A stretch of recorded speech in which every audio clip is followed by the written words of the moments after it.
واجعله لنا هجتين يا رب العالمين.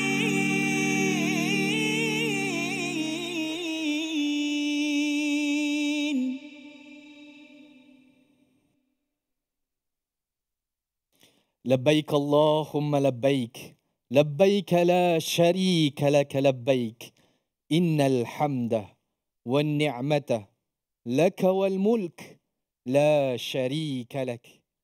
Inilah gemaan talbiyah yang sedang dilaungkan berulang-ulang kali oleh para jemaah haji kita di Mekah sana yang sedang berhimpun di Padang Arafah, yang mengharapkan agar segala dosa mereka diampuni, mengharapkan rahmat pada Ilahi yang Maha Penerima Taubat lagi Maha Mengasihani. Assalamualaikum warahmatullahi wabarakatuh.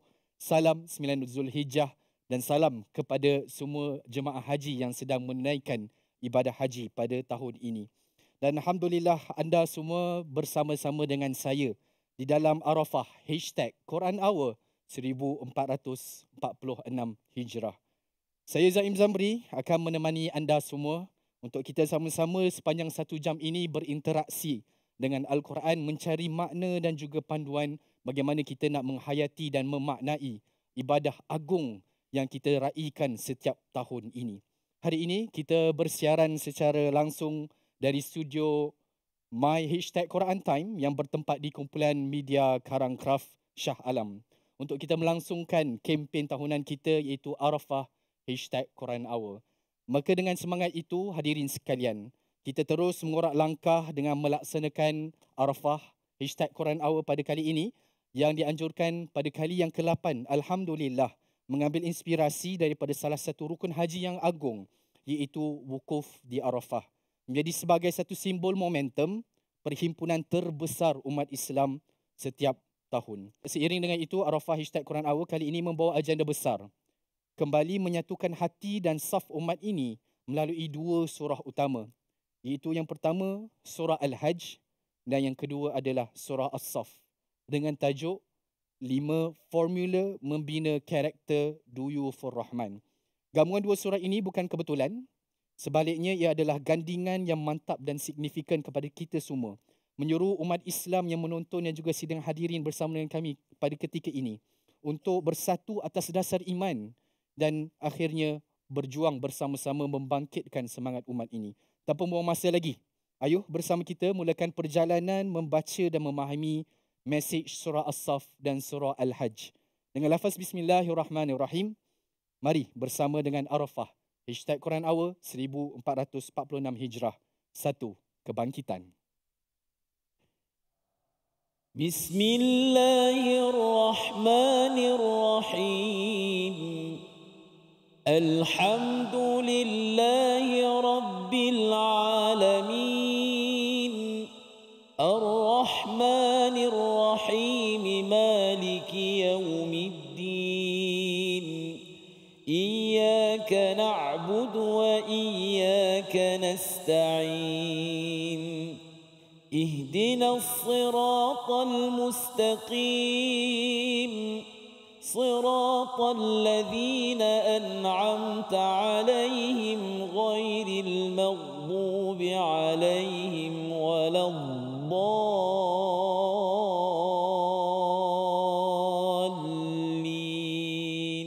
Surah Al-Azim, kita bersyukur kepada Allah Subhanahu Wa Taala kita diberikan peluang untuk menghirup nafas pada hari Arafah. Kita bersyukur kepada Allah Subhanahu Wa Taala kerana daripada 12 bulan yang diberikan, ada 4 bulan haram, Muharram, Rajab, Zulkaidah dan Zulhijjah, dan kita sampai kepada bulan ke-12 bulan Hijri ini untuk kita terus memimpin ataupun memohon hidayah daripada Allah. Allah menjawab di dalam surah Al-Baqarah itu dengan Dzalikal Kitabu la raiba fi hudal lil muttaqin, iaitu kitab ini adalah sebagai sumber hidayah untuk kita terus mencari Tuhan. Bagi para jemaah yang berada di tanah Arafah, sudah tentunya ini adalah perjalanan untuk mencari dan terus mencari hidayah keampunan daripada Allah Subhanahu Wa Taala. Dan kita akan lihat dua surah, iaitu surah As-Saff dan juga surah Al-Hajj. Surah As-Saff adalah surah yang mempunyai ayat-ayat yang membekalkan tentang panduan untuk kesatuan. Kesatuan umat ini dapat kita lihat di dalam kehidupan kita, dan sudah tentunya ada kaitan dengan perjuangan. Ia tidak boleh dibuat berseorangan, tetapi perlu berkumpulan seperti binaan yang tersusun kukuh. Surah As-Saff ini juga menyelar ataupun memberi komentar peringatan kepada semua di kalangan kita. Sama ada Duyufur Rahman yang sedang berada di tanah bumi Mekah, Madinah, ataupun kepada Duyufur Rahman pada tahun-tahun yang akan datang, ataupun alumni haji, mereka yang sudah pun dijemput sebagai tetamu Allah untuk kembali kepada nilai perubahan buat umat. Dan lebih daripada itu, di dalam surah ini ada pembinaan karakter pemimpin pengikut yang berdisiplin dan committed, iaitu apabila Nabi Isa bertanya kepada pengikutnya apakah mereka ingin menjadi penolong agama Allah Subhanahu Wa Taala. Inilah surah As-Saff yang kita akan dengar sebentar lagi, dan kita akan juga mendengar surah Al-Hajj. Mengapa surah Al-Hajj? Kerana satu-satunya surah yang mengambil nama daripada rukun Islam adalah surah Al-Hajj, yang membina kesedaran untuk menjadikan kehidupan ini sebagai persediaan akhirat seawal daripada ayat yang akan dibacakan. Yang kedua, apakah kandungan surah ini? Ia adalah sebagai satu peringatan bahawa kita semua, apatah lagi kepada Duyufur Rahman, kita adalah khalifah yang ada tanggungjawab besar di dunia, dan kita akan melalui pelbagai cabaran, tapi kita perlu melaksanakannya dengan penuh kesungguhan, kerana itulah yang disampaikan pada hujung surah yang ke-22 ini. Moga-moga dengan bacaan daripada dua surah ini akan menaikkan lagi motivasi kita, makin kenal kita kepada Allah, makin lagi tertunduknya hati kita mengadu, memohon kita di serata dunia, terutama apabila kita dijemput sebagai Duyufur Rahman.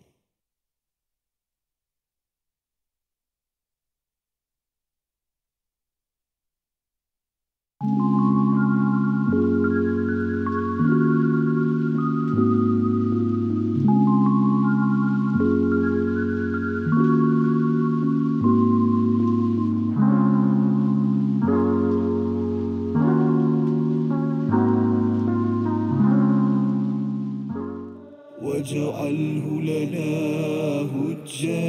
هجتين يا رب العالمين.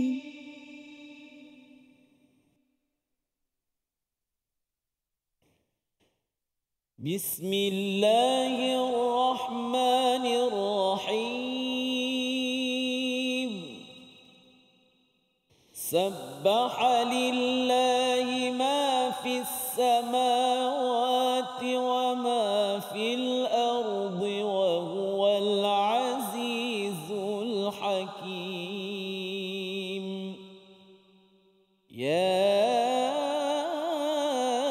أيها الذين آمنوا لم تقولون ما لا تفعلون؟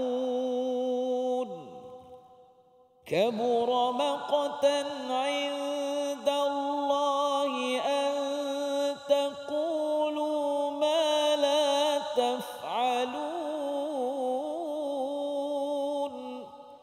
إن الله يحب الذين يقاتلون في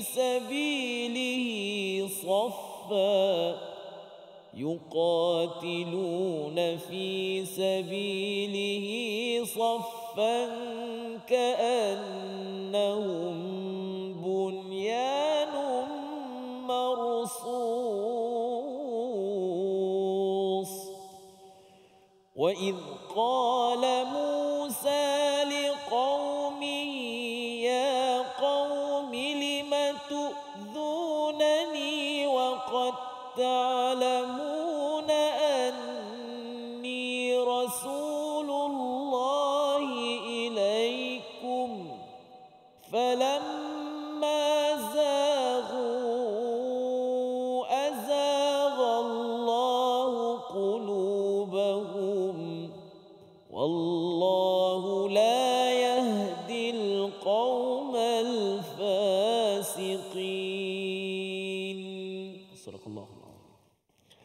Bismillahirrahmanirrahim. Alhamdulillah wassalatu wassalamu ala sayyidina Rasulillah wa alihi wa sahbihi wa man tabi'a hudahu wa walah. Surah As-Saff adalah merupakan satu surah yang Allah Ta'ala mulakan dengan perkataan tasbih. Dan perkataan tasbih yang digunakan oleh Allah Ta'ala adalah menggunakan perkataan tasbih yang padanya Allah menegaskan bahawa seluruh makhluk Allah di langit dan di bumi itu bertasbih kepada Allah. Ianya merupakan suatu gambaran kepada jemaah haji yang berada di Arafah. Dituntut oleh Allah Subhanahu Wa Taala ketika mereka memenuhi padang Arafah untuk membesarkan Allah, bertakbir, bertahmid, bertasbih kepada Allah. Sebagaimana firman Allah Ta'ala, "Thumma afidu min haitsu afadan nasu wastaghfirullah." Apabila selesai kalian daripadanya, maka beristighfarlah kepada Allah. Pada ayat yang sama Allah Ta'ala menyebut kadzikrikum aba'akum au ashadda zikra. Mereka itu menyebut-nyebut tentang bapa-bapa dan datuk mereka bangsa Arab sebelum kedatangan Islam. Maka setelah Islam datang mengubah budaya masyarakat Arab dalam melaksanakan haji dengan Allah Ta'ala menyatakan ingatlah Allah dengan ingatan yang sebanyak-banyaknya. Di dalam ayat 1 Allah Ta'ala menegaskan kepada kita semua bahawa seluruh makhluk bertasbih kepada Allah. Semua batu, pokok, cacing, ulat, ikan bertasbih kepada Allah. Maka wahai manusia, kalian yang diciptakan sebagai sebaik-baik makhluk, takkanlah tidak kalian itu boleh jadi lebih baik daripada semua makhluk yang tadi, yang tidak Allah kurniakan akal kepada mereka. Oleh itu, setiap daripada kita bersama dengan jemaah-jemaah haji yang berwukuf di Arafah untuk menjadikan dan melazimkan diri kita dengan tasbih kepada Allah, membesarkan Allah dengan sebenar-benar kebesaran. Pada ayat seterusnya, orang yang bertasbih kepada Allah dan menjadikan tujuan hidupnya adalah Allah dan membesarkan dalam dirinya hanya Allah akan menjadikan akhlak mereka itu baik. Lalu Allah Ta'ala menegur sifat orang yang memiliki akhlak yang buruk, kesan daripada tidak membesarkan Allah dengan sebesar-besar kebesaran. Allah Ta'ala menutup ayat itu dengan menyebutkan Al-Aziz, iaitu Allah yang tidak boleh dikalahkan oleh sesiapa pun. Artinya, wahai manusia, ketahuilah Tuhan yang kamu tasbih dengan namanya itu adalah sang penguasa yang tidak mampu dikalahkan oleh apa-apa penguasa. Maka dengan itu tundukkanlah dirimu kepadanya dan berakhlaklah dengan akhlak yang dia sukainya. Antara akhlak yang Allah Ta'ala kecam dalam ayat ini, yang Allah Ta'ala kecam dari ini, Allah Ta'ala sebut, lima taquluna ma la taf'alun. Wahai orang yang beriman, mengapa kamu cakap benda yang kamu tak nak buat? Dan ianya merupakan kemurkaan besar daripada Allah yang maha agung dan perkasa kepada mana-mana makhluk yang tahu minta setelah diberikan Allah, dia tak nak buat perkara yang diminta tadi. Dan ayat ini menjurus kepada satu amalan yang berlakukan pada zaman dahulu, iaitu amalan jihad fisabilillah. Ketika mana mereka bertanya, ya Rasulullah, tidakkah kita ini difardukan jihad ke atas kita? Lalu Nabi SAW menyatakan, andai diturunkan ayat, jangan pula kamu tidak berjihad. Setelah ayat itu diturunkan, ternyata sebahagian daripada mereka terkebelakang daripada mengikut perjalanan jihad. Pada ayat yang keempat dan kelima, dan ini menjadi satu signifikan kepada jemaah haji, untuk kita menjayakan misi jihad, mengangkat martabat ummah, mengqurankan bangsa, adalah mesti dilakukan secara berjamaah. Dan perhimpunan di Padang Arafah adalah satu manifestasi kepada AGM terbesar umat Islam tahunan. Okey, mesyuarat agung terbesar umat Islam yang mereka berhimpun mendengar satu khutbah yang sama. Dan pada ketika itulah umat telah disatukan dengan satu saf penyatuan yang Allah Ta'ala ajarkan ketika mana mereka pulang ke tanah air nanti, janganlah menjadi pemecah saf umat Islam. Ketika berada di sana mereka dalam satu saf, dan saf itu mesti terus dikukuhkan sampai ke tanah air. Mereka menjadi pengukuh kepada saf umat Islam untuk mengangkat satu agenda ummah yang besar, iaitu menjadikan ummah sebagai umat yang termulia. Dan pada ayat yang kelima yang terakhir, Allah Subhanahu Wa Taala mengajarkan kepada kita bahawa satu perkara di dalam hidup manusia, kalau lari kompas ini akan larilah kehidupan manusia. Itulah yang dinamakan hati. Falamma zaghu azaghallahu qulubahum. Apabila terpesongnya hati, maka habislah segala kehidupannya dipesongkan oleh Allah Subhanahu Wa Taala. Maka mudah-mudahan bersempena dengan hari Arafah yang kita ingati ini, kita semua ditetapkan Allah menjadi az-zakirinallaha katsira, orang yang banyak mengingati Allah dan bertasbih kepadanya. Dan ayat yang sama juga mengingatkan kepada kita untuk sama-sama kita pulang berada dalam satu saf, dalam satu agenda bersama, dalam satu jamaah yang sama untuk kita menguatkan saf umat Islam dan mengangkat martabat agenda ummah sebagaimana nanti yang akan dijelaskan pada kisah Nabi Musa AS yang membawa satu agenda besar daripada Allah Subhanahu wa taala. Jadi mudah-mudahan apa yang dapat kita tadabburkan pada hari ini dapat dijadikan suatu pantulan tindakan dalam kehidupan kita bersama, mengambil semangat perhimpunan agung umat Islam di seluruh dunia dalam keadaan fakir menghadap Allah, dalam keadaan miskin meminta kepada Allah, dan akhirnya Allah mengangkat mereka dengan semulia-mulia darjat. Wallahu subhanahu wa ta'ala a'la wa a'lam. Bismillahirrahmanirrahim. Ya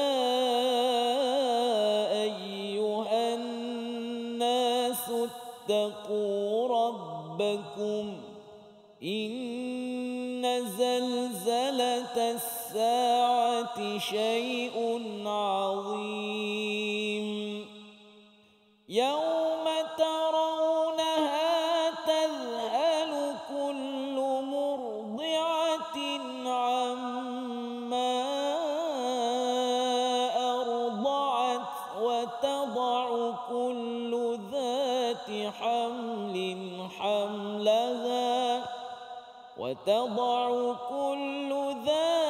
حمل حملها وترى الناس سكارى وما هم بسكارى ولكن عذاب الله شديد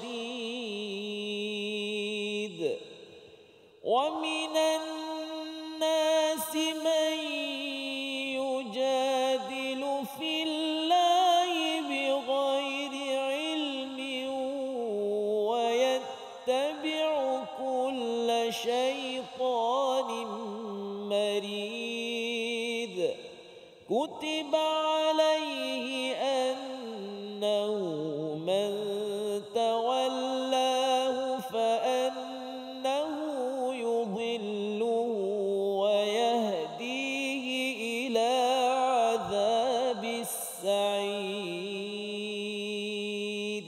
صدق الله العظيم. Surah Al-Azim di dalam surah Al-Hajj sebagai satu surah yang berteraskan kepada rukun Islam yang kelima. Allah mengingatkan kepada kita, ya ayuhan nas, di dalam surah An-Nisa, di dalam surah Al-Hajj ini Allah menyeru kepada seluruh manusia untuk bertakwa kepada Tuhanmu. Sesungguhnya goncangan hari kiamat itu adalah satu perkara yang amat-amat dahsyat. Dan inilah yang berlaku kepada Duyufur Rahman. Duyufur Rahman sebenarnya bila menuju ke Padang Arafah ini, sebenarnya ia adalah satu simulasi tentang hari akhirat. Apabila orang-orang lelaki mengenakan pakaian ihram tersebut, satu masa nanti semua manusia, sama ada lelaki, wanita yang bersedia, tidak bersedia, akan dikumpulkan di hari akhirat. Maka haji ini adalah satu tarbiyah, satu latihan untuk kita menyiapkan diri kita untuk bertemu Allah Subhanahu Wa Taala. Pada ayat yang kedua itu kita lihat bahawa salah satu daripada perkara yang besar yang berlaku pada hari kiamat nanti, seorang ibu yang sedang mengandung itu terlupa tentang anaknya.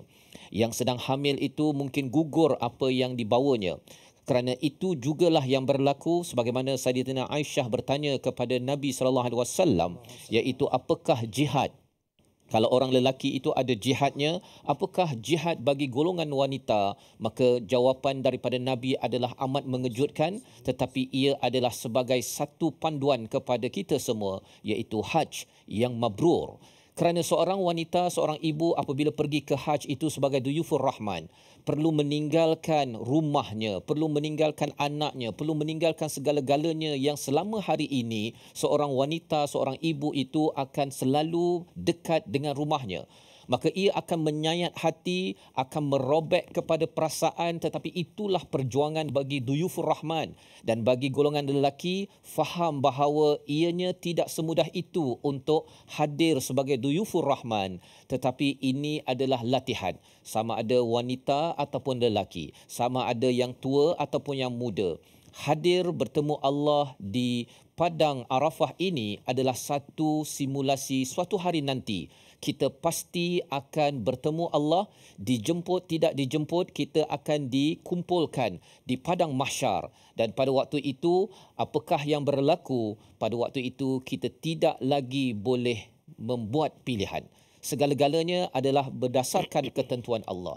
Itu sebabnya apabila berada di Padang Arafah, bila dijemput untuk ke Muzdalifah di Mina dalam menunaikan ibadah haji, bagi yang berada di tanah air ataupun yang berada di tanah Arafah ini, Allah mengingatkan wa minan nasi may yujadilu fillahi bighairi ilm.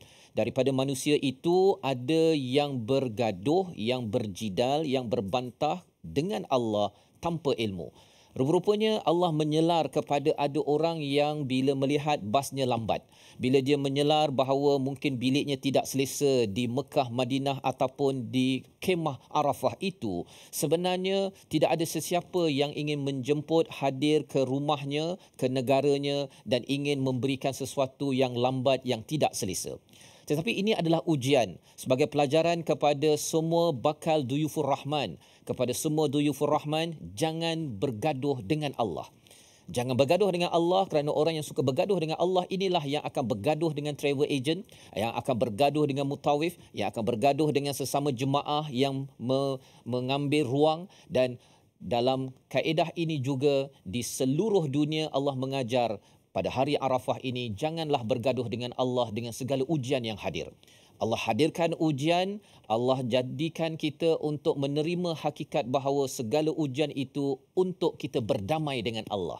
Apabila duyufur Rahman boleh berdamai dengan Allah pada segala kepanasan, kesempitan, kepayahan, insya-Allah bila balik ke tanah air nanti, kita melihat ujian bukan tempat untuk kita makin panas, tetapi makin sejuk, mendapat pahala ganjaran daripada Tuhan.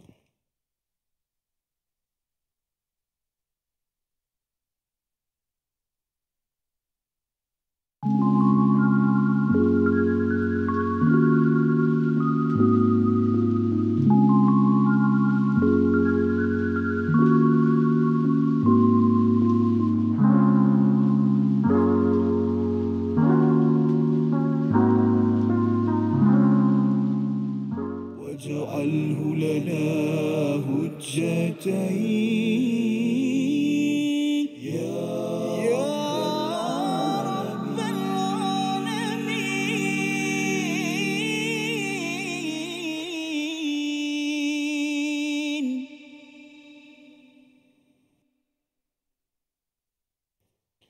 أعوذ بالله من الشيطان الرجيم.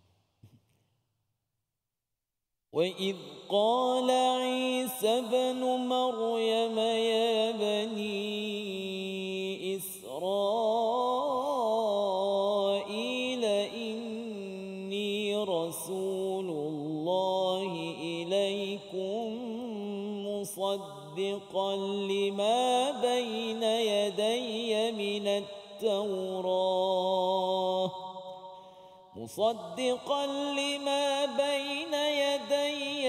التوراة ومبشرا برسول يأتي من بعد اسمه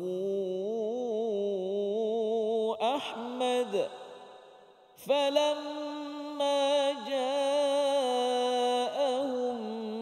بالبينات قالوا هذا سحر مبين ومن أظلم ممن افترى على الله الكذب وهو يدعى إلى الإسلام والله لا يهدي القوم الظالمين يريدون ليطفئوا نور الله بأفواههم والله متم نوره ولو كره الكافرون هو الذي أرسل رسوله بالهدى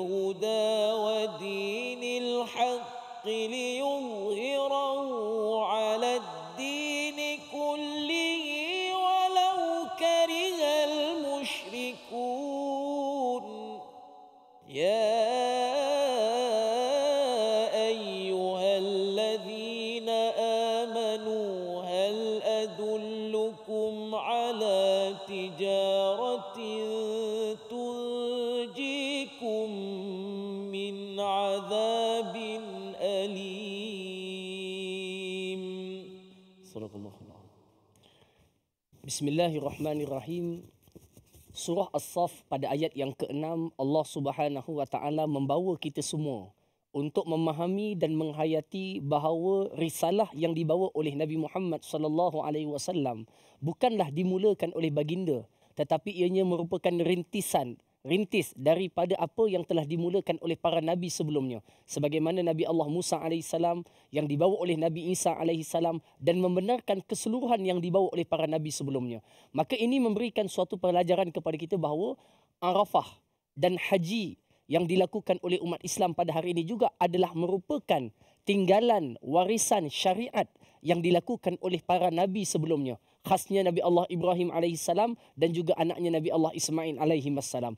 Maka dapat kita memahami bahawa umat yang beriman adalah umat yang memahami bahawa mereka memiliki silsilah perjuangan dan penyampaian yang panjang dalam meneruskan khidmatnya kepada agama ini. Pada ayat yang ke-8, ke-7 Allah Azza wa Jalla menyebutkan tentang ancaman-ancaman yang dilakukan kepada agama Allah Subhanahu wa taala.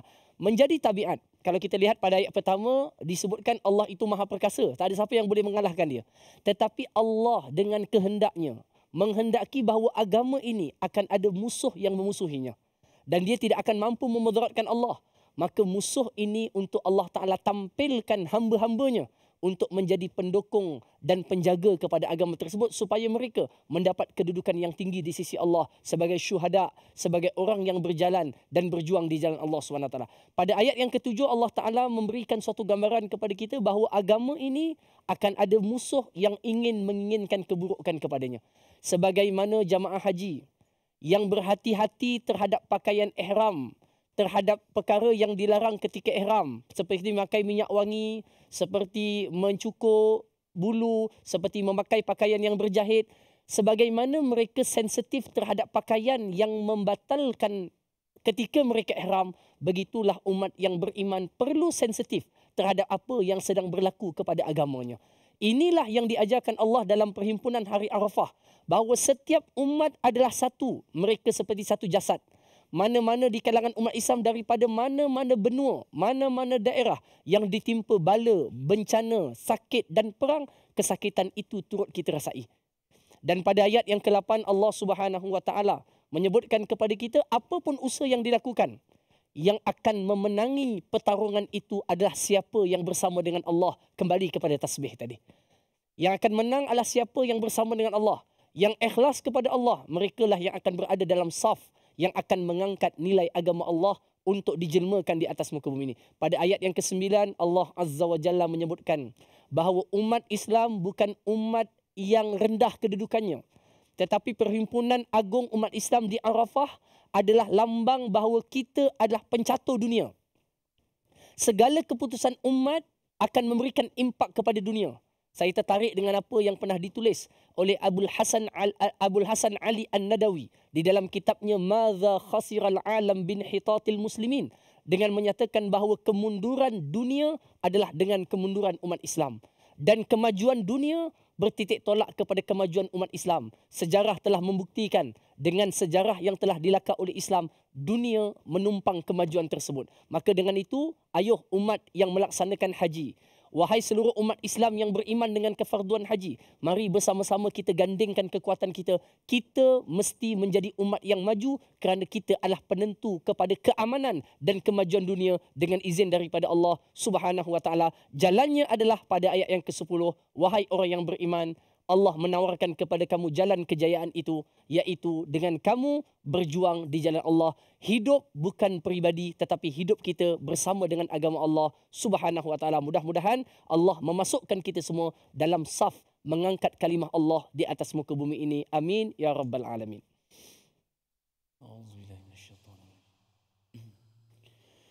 ذلك ومن يعظم حرمات الله فهو خير له عند ربه وأحلت لكم الأنعام إلا ما يتلى عليكم فاجتنبوا الرجس من الأوثان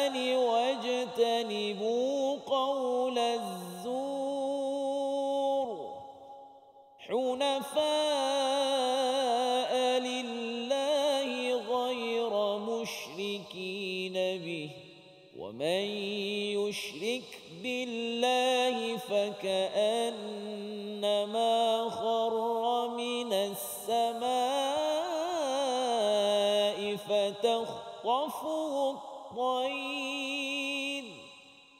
فتخطفه الطير أو تهوي به الريح في مكان سحيق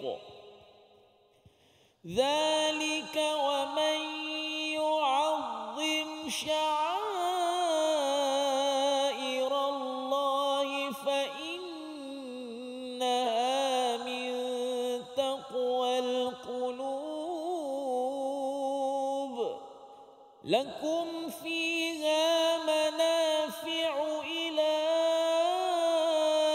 أجل مسمى ثم محلها إلى البيت العتيق.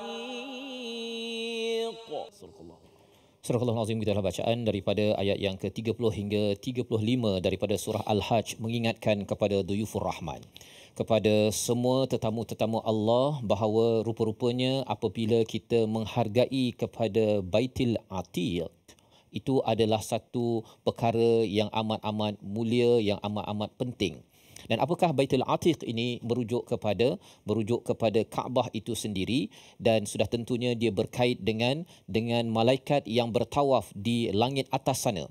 Tetapi sebelum kita hadir ke sana, daripada haji di Arafah itu, kita berada di tanah halal. Kemudian bila kita sudah pun membersihkan diri kita, memohon keampunan daripada Zuhur sampailah ke Maghrib itu, barulah kita masuk ke tanah haram, pergi ke Muzdalifah, pergilah ke Mina, dan akhirnya kita bertamu di rumah Allah di Baitul Atiq ini, yang harapnya ia adalah sebagai satu tanda kecerdasan sebenar bagi umat manusia, iaitu ia bukan sekadar satu binaan fizikal, tetapi di situ Atiq bermaksud pembebasan daripada cengkaman penzalim. Tetapi lebih daripada itu, apabila kita bertawaf di Kaabah itu dan sempurna haj, mendapat haj yang mabrur, tidak ada balasan lain kecuali dibebaskan daripada neraka Allah Subhanahu wa taala. Jadi Allah membawakan di dalam ayat ini bagaimana urusan menghargai, membesarkan syiar-syiar Allah. Kita membesarkan perjalanan Masy'aril Haram daripada Arafah, pergi Muzdalifah, pergi ke Mina, pergi terus tawaf dan menyelesaikan segala hak-hak ataupun rukun haji itu. Rupa-rupanya ini adalah satu urusan hati. Allah tekankan urusan hati, takwa pada hati, disebabkan inilah yang amat-amat berharga daripada rukun Islam yang kelima. Bagi bakal Duyufur Rahman yang belum lagi menunaikan haji, kita perlu menghargai perkara ini. Kita belajar dari masa ke semasa, kita mendambakan jemputan panggilan daripada Allah, kerana apabila kita merasakan bahawa saya rindu untuk dijemput oleh Allah, itu tandanya hati ini, qalb ini sebenarnya sudah diresapi dengan takwa kepada Allah Subhanahu wa taala. Inilah perkara yang Allah nyatakan sekali lagi pada ayat 33 tentang Baitul Atiq, dan kemudian Allah menyatakan tentang satu istilah besar yang perlu difahami sebenar-benarnya sebagai Duyufur Rahman, iaitu istilah wabasyiril muhbitin. Berikan kabar gembira kepada mereka muhbitin. Siapa muhbitin? Bagi para Duyufur Rahman, inilah tetamu Allah yang tunduk, patuh, tenang hatinya seperti tanah yang baru ditimpa hujan. Lembut hatinya, dan sifatnya itu digariskan pada ayat 35 yang pertama, bila diingatkan nama Allah gemetar. Dia merasakan bahawa segala signal daripada Allah, dengan azan, dengan Al-Quran, ada orang mengingatkan dia gemetar. Kalau ini datang daripada Allah, maka saya akan menyerah diri. Yang kedua adalah orang yang hatinya ini seperti tanah yang lembut. Digariskan dengan sifat yang kedua, sabar atas segala ujian. Diyufur Rahman menghadapi pelbagai ujian, perlu berpindah daripada Malaysia pergi ke Jeddah, pergi ke Mekah, pergi ke Arafah, pergi ke Muzdalifah, pindah dan sudah tentu bila kita berpindah ini, kita ada rumah yang paling selesa di atas dunia ini pun kita rasa bahawa ini adalah ujian yang besar. Maka apabila jiwa itu lembut, dia dapat bersabar dan terus mendirikan solat dan terus berinfak dan tahu bahawa 4 sifat inilah yang ingin saya bawa balik daripada Arafah agar hati jiwa yang lembut ini akan terus meredupi, memberi naungan manfaat kepada tanah air suatu hari nanti.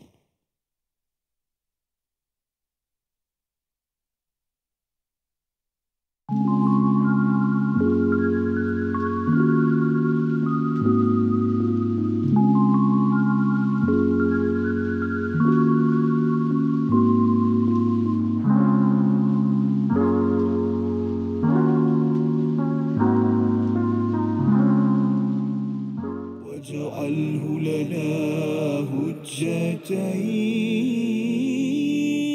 يا رب العالمين.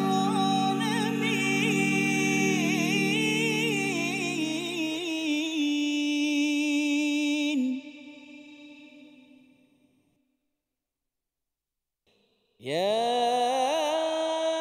أيها الذين آمنوا كونوا أنصار الله كما قال عيسى ابن مريم للحواريين من أنصاري إلى الله قال الحواريون نحن أنصار الله فآمنت طائفة من بني إسرائيل وكفرت طائفة فأيدنا الذين آمنوا على عدوهم فأصبحوا ظاهرين. صدق الله. Sadaqallahul Azim, Suratul Saf, ayat yang ke-11 hingga ayat yang ke-14. Di dalam ayat ini Allah Subhanahu wa taala menyebutkan sifat orang yang mendapat ganjaran syurga daripada Allah Subhanahu wa taala. Dan inilah juga merupakan tujuan tertinggi jemaah haji yang menjadi Duyufur Rahman. Yang mana Nabi SAW pernah bersabda, sesungguhnya haji yang mabrur itu tidak ada balasan yang setimpal dengannya kecuali syurga. Maka ini memberikan suatu isyarat kepada kita semua bahawa Duyufur Rahman yang pulang ke tanah air, hendaklah mereka pulang sebagai calon ahli syurga. Dan calon ahli syurga yang ingin mendapatkan syurga perlu membayar sesuatu yang besar dan mahal kepada Allah Subhanahu wa taala. Di dalam ayat yang ke-11 Allah Taala menyebutkan bayaran yang perlu dibayar untuk mendapatkan ganjaran syurga daripada Allah. Yang pertama, tu'minuna billahi wa rasulih. Dia kena beriman dengan Allah dan Rasul, ikut taat Allah dan Rasul. Yang kedua, dia mesti tujahiduna fi sabilillah. Dia mesti berjihad, dia mesti berjuang dalam kemampuannya masing-masing. Seandainya dia berjihad di dalam bentuk ekonomi, dia berjuang dalam bidang ekonomi. Seandainya dia berjuang dalam bidang pendidikan untuk agama Allah, dia berjuanglah sungguh-sungguh dalam bidang tersebut. Andai ada yang berjuang dalam perkara media, maka gunakanlah perjuangan medianya untuk mengangkat martabat agama Allah. Setiap orang berjihad dan berjuang di atas tempat masing-masing. Dan kemudian yang seterusnya, bi amwalikum wa anfusikum, dengan menggunakan harta dan juga diri kamu. Allah Ta'ala menyatakan, zalikum khairun lakum in kuntum ta'lamun. Apa yang kamu lakukan untuk agama Allah jauh lebih baik kalau kamu tahu hakikat yang Allah akan berikan nanti di akhirat. Ayat ini mengajarkan kepada saya, kepada semua Duyufur Rahman, kepada kita semua, bahawa menjadi seorang Muslim tidak boleh memikirkan diri sendiri sahaja. Aku selamat, makan aku cukup, anak-anak cukup, selesai. Tidak. Haji mengajarkan kepada kita, kita mesti hidup secara kolektif dan berjamaah memikirkan orang lain.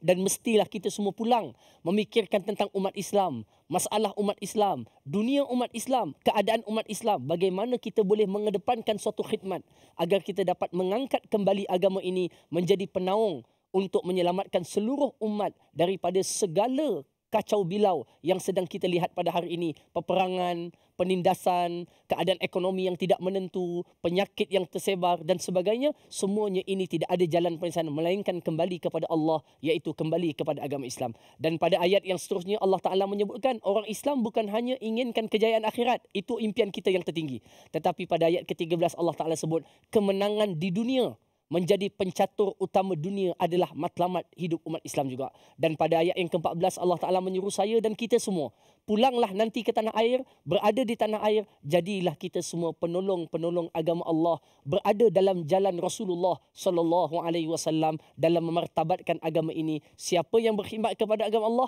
kebaikannya akan kembali kepada dirinya sendiri dan Allah tidak rugi walau sedikit pun. Mudah-mudahan ia menjadi suatu semangat kepada kita dan kepada Duyufur Rahman untuk kembali menjadi calon ahli syurga yang mendapat haji yang mabrur. Amin ya rabbal alamin. Aqulu qawli hadza wa astaghfirullahal azim li wa lakum. A'udzubillahi minasyaitonir rajim. يا أيها الذين آمنوا اركعوا واسجدوا واعبدوا ربكم وافعلوا الخير لعلكم تفلحون. سبحان الله والحمد لله ولا إله إلا الله والله أكبر. سبحان الله والحمد لله ولا إله إلا الله والله أكبر. سبحان الله والحمد لله ولا إله إلا الله والله أكبر. وجاهدوا في الله حق جهاده هو اجتباكم وما جعل عليكم في الدين من حرج ملة أبيكم إبراهيم هو سماكم المسلمين من قبل وفي هذا ليكون الرسول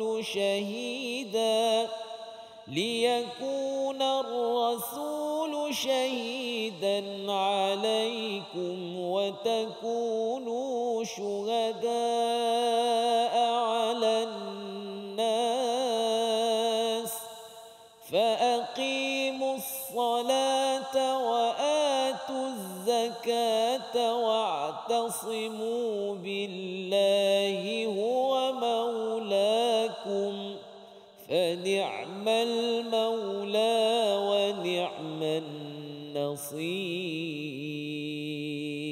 صدق الله العظيم. Surah Al-Azim, bacaan daripada dua ayat terakhir daripada surah Al-Hajj ini sebagai peringatan kepada Duyufur Rahman dan juga kepada bakal Duyufur Rahman. Apakah misi kehidupan apabila kita sudah pun dijemput ataupun akan dijemput sebagai tetamu Allah Subhanahu Wa Taala. Pada ayat yang ke-77 Allah menyatakan, wahai orang yang beriman, rukuklah kamu dan sujudlah kamu dan beribadahlah kepada Tuhanmu dan buatlah kebaikan agar kamu berjaya dunia akhirat. Maka di dalam ayat yang ke-77 ini menggariskan bagaimanakah Duyufur Rahman perlu pulang dengan jiwa hamba yang taat tawaduk dalam seluruh dimensi kehidupan. Dan secara spesifiknya ada 4 perkara yang ditekankan, iaitu rukuk dan sujud secara jamak ini menunjukkan bahawa solat berjemaah adalah salah satu kesan daripada jemaah yang kita saksikan seluruh dunia ketika menjadi Duyufur Rahman. Dan bagi bakal Duyufur Rahman yang akan menunaikan haji pada tahun-tahun akan datang, kita melazimi solat berjemaah rukuk dan sujud secara berjemaah itu tanda bahawa saya memberi signal, memberi harapan kepada Allah. Ya Allah, saya menyahut seruanmu jemputan 5 kali sehari di bumi tanah air ini. Harapnya engkau akan menjemputku untuk menjadi tetamumu ya Allah pada rukun Islam yang kelima selepas saya memenuhi jemputanmu pada rukun yang pertama, rukun yang kedua, rukun yang ketiga, rukun keempat selama hidup ini ya Allah. Inilah perjuangan persiapan kita. Dan perkara ketiga yang perlu dilaksanakan adalah wa'budu rabbakum. Kita menghambakan diri kita kepada Allah Subhanahu Wa Taala kerana inilah yang diajar dalam Hajj. Sebagai duyufur rahman, muhbitin itu adalah seorang yang sentiasa gementar hatinya mengingat nama Allah. Selalu tunduk, selalu patuh dengan tenang. Bila muhbitin itu tunduk patuh dengan tenang, maksudnya ialah segala apa yang berlaku dalam hidup ini, saya tunduk, redha padamu ya Allah. Saya tidak akan bergaduh-gaduh denganmu ya Allah, sehingga saya tidak akan bergaduh dengan orang-orang di sekitar saya. Ada orang yang mengajak saya bergaduh, saya cuba untuk tidak lagi bergaduh kerana saya tahu bahawa bergaduh tidak bawa ke mana, tetapi saya akan cuba berdamai dengan segala ujian sebagaimana saya berdamai dengan ujian panas terik, lambat bas ataupun beratur panjang sebagai duyufur rahman. Dan perkara keempat, sebagai duyufur rahman ini, waf'alul khair, kita terus sebarkan, laksanakan kebaikan. Jangan fikir panjang, buat sahaja kebaikan. Sebagaimana sebagai duyufur rahman kita membantu sesiapa sahaja yang boleh kita bantu. Ayat yang terakhir Allah gunakan perkataan wajahidu fillahi haqqa jihadih. Kesan jihad bersungguh-sungguh di padang Arafah. Ketika menunaikan haji itu, semangat itu perlu kita bawa. Dengan jihad Nabi, maka Nabi SAW membawakan Islam. Maka semangat jihad Nabi itu kita perlu teruskan dengan kita selalu merasakan bahawa kita adalah insan terpilih. Huwajtabakum, dia memilih kamu. Saya dipilih sebagai doktor, sebagai engineer, sebagai seorang suri rumah, sebagai seorang ibu, sebagai seorang ayah. Apabila kita ini dipilih, maka Allah tahu bahawa kita ada tugas dan kita ada merit menjadi seorang Islam yang kalau katakan ada cabaran, kita harapkan fani'mal maula wa ni'man nasir. Kita selalu rasakan bahawa kalau tidak ada lagi pelindung dan penolong yang sebesar-besarnya, kita tahu ada kemanisan apabila kita selalu mengadu kepada Tuhan. Alhamdulillah, thumma alhamdulillah. Sidang penonton, hadirin yang dihormati sekalian, berikut demikianlah bacaan dan juga tadabbur daripada surah As-Saff dan suratul Hajj. Dua surah yang diangkat pada Arafah #Quran Hour pada tahun ini. Maka apakah langkah berikutnya? Ayuh sama-sama kita dengarkan pula pelan tindakan ataupun action plan daripada panduan dan juga huda ataupun hidayah yang Allah berikan kepada kita asbabkan dua surah ini, dengan apakah perkara yang kita boleh jadikan sebagai konklusi daripada Arafah #Quran Hour pada tahun ini. Justru itu saya ingin mempersilakan Tuan Haji Fazrul Ismail untuk menyampaikan resolusi. Dipersilakan. Daripada dua surah yang disampaikan sebentar tadi, moga-moga dapat manfaat yang besar, dan saya yakin pada tuan-tuan yang berada di tanah air, yang berada di tanah Arafah, sentiasa bersiap siaga dengan pelbagai kesimpulan yang ingin dibawa dalam kehidupan. Yang pertama, kita mengharapkan selepas Arafah ini, duyufur rahman mesti meneruskan kehidupan dengan iman yang dizahirkan melalui pengorbanan harta dan jiwa, dengan amwal, dengan anfus yang dinyatakan dalam surah As-Saff dan juga dinyatakan dalam surah Al-Hajj. Kerana Hajj itu memang duyufur rahman perlu korbankan duit dan juga korbankan masa, tinggalkan sanak saudara, ahli keluarga. Maka pengorbanan itu bukan sekadar 45 hari, kita ingin teruskan sampailah bertemu dengan ilahi. Yang pertama. Yang kedua, duyufur rahman adalah calon utama untuk membentuk saf baru barisan penolong agama Allah Subhanahu Wa Taala.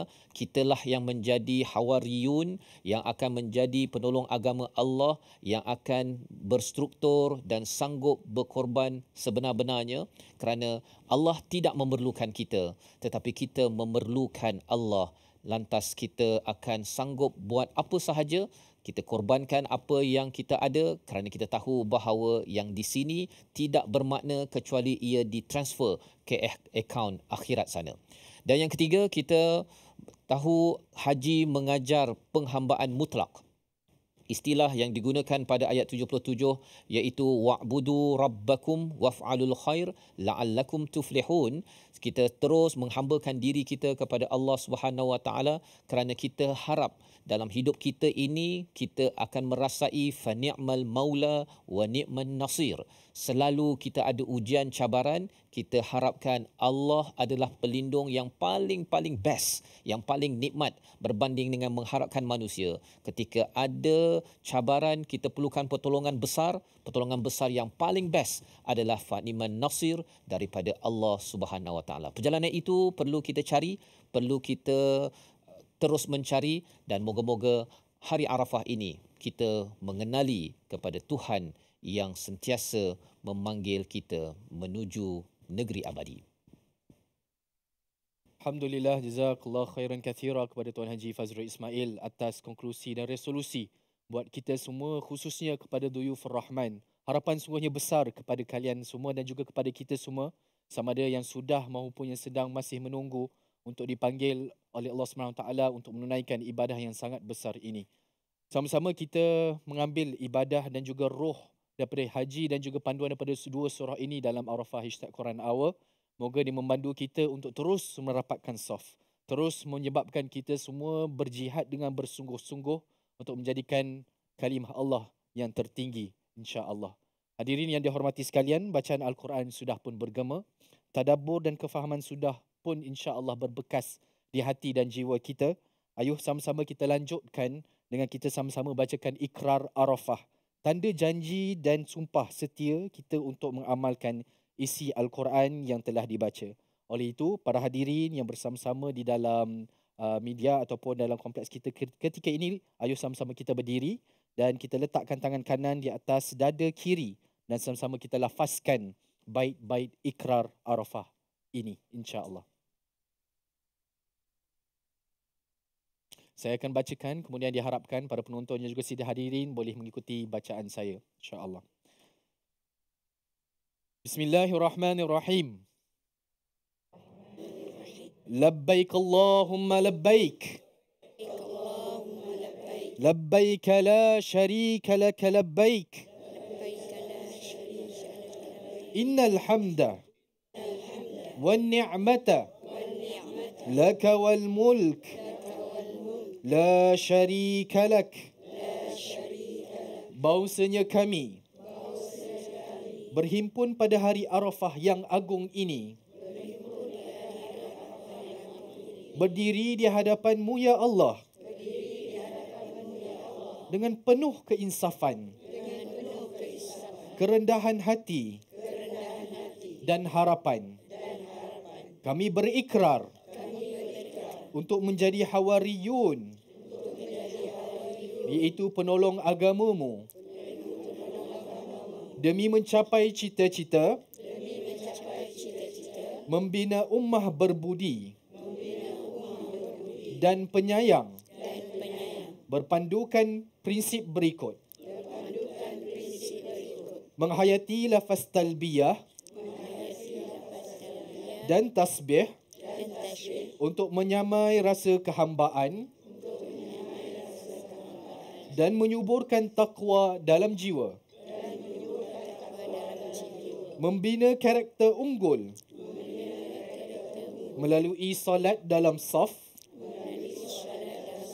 yang tersusun rapi, menjadikan saf solat dan wukuf di Arafah sebagai syiar kesatuan umat Islam,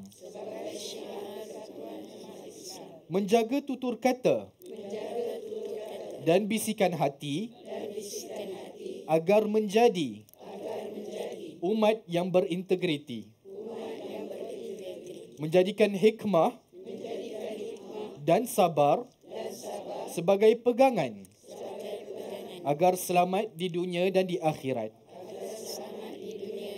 Sesungguhnya Solatku, ibadahku, hidupku dan matiku hanyalah untuk Allah Tuhan sekalian alam. Amin amin ya rabbal alamin. Hadirin sekalian diminta untuk duduk, dipersilakan.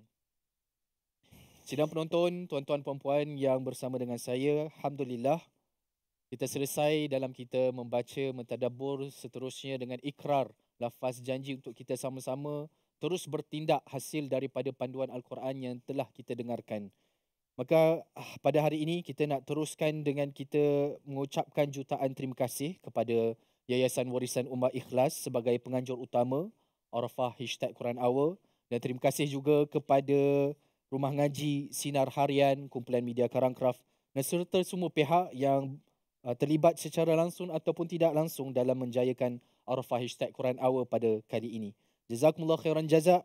Hanya Allah yang mampu membalas semua usaha yang dilakukan untuk menjayakan Arafah #Quran Hour pada tahun ini. Semoga inisiatif Arafah #Quran Hour kali ini berjaya menjentik hati seluruh umat Islam untuk bersatu dalam membina dan juga menjiwai 5 karakter Duyufur Rahman melalui panduan surah As-Saff dan suratul Hajj ini. Akhir kata, semoga semangat haji mengisi jiwa bersama kita bergerak melaksanakan total action agar diterima haji kita dan seluruh amalan dalam hidup kita insya-Allah. Sebelum melabuhkan tirai, ayo sama-sama kita mengangkat tangan dan mendadah memohon keberkatan pada hari ini melalui doa Arafah yang akan diketuai oleh Ustaz Husaini. Dipersilakan. أعوذ بالله من الشيطان الرجيم بسم الله الرحمن الرحيم الحمد لله رب العالمين والصلاة والسلام على أشرف الأنبياء والمرسلين وعلى آله وصحبه أجمعين. Amin. Ya Allah, ya Tuhan kami, pada hari yang mulia ini ya Allah, kami memohon kesyukuran kepadamu ya Allah. Kami memanjatkan kesyukuran kepadamu ya Allah. Engkau pertemukan kami pada hari ini ya Allah. Ya Allah, ya Tuhan kami, hari yang bersejarah ini ya Allah, hari Arafah ini ya Allah, jadikanlah hati hamba-hambamu ini terus dekat denganmu ya Allah. Ya Allah, engkau jadikanlah hati-hati kami ini terus bertaut denganmu ya Allah. Ya Allah, kami yang berkumpul pada hari ini ya Allah, mudah-mudahan engkau rezekikan kami jua untuk menjejakkan kaki kami di padang Arafah nanti ya Allah. Amin. Ya Allah, ya Tuhan kami doakan ya Allah supaya sahabat-sahabat kami yang menunaikan haji pada tahun ini dikurniakan kesihatan yang baik, Amin. dikurniakan langkahan kaki yang kuat untuk mengerjakan ibadah kepadamu ya Allah. Amin. Mudah-mudahannya baliknya pulangnya mereka ya Allah memberikan 1001 kebaikan untuk kami jua, untuk negara jua ya Allah. Amin. Amin. Ya Allah, ya Tuhan kami, jadikanlah hati-hati kami ini terus bersangka baik kepadamu ya Allah. Setiap ujian yang engkau kurniakan kepada kami ini, engkau jadikanlah sebagai satu jalan untuk kami terus tunduk membumi ya Allah, supaya engkau jadikan kami hamba-Mu yang bersyukur di atas segala nikmat-Mu ya Allah. Rabbana zalamna anfusana wa illam taghfir lana wa tarhamna لنكونن من الخاسرين ربنا آتنا في الدنيا حسنة وفي الآخرة حسنة وقنا عذاب النار وصلى الله على سيدنا محمد وعلى آله وصحبه وبارك وسلم والحمد لله رب العالمين.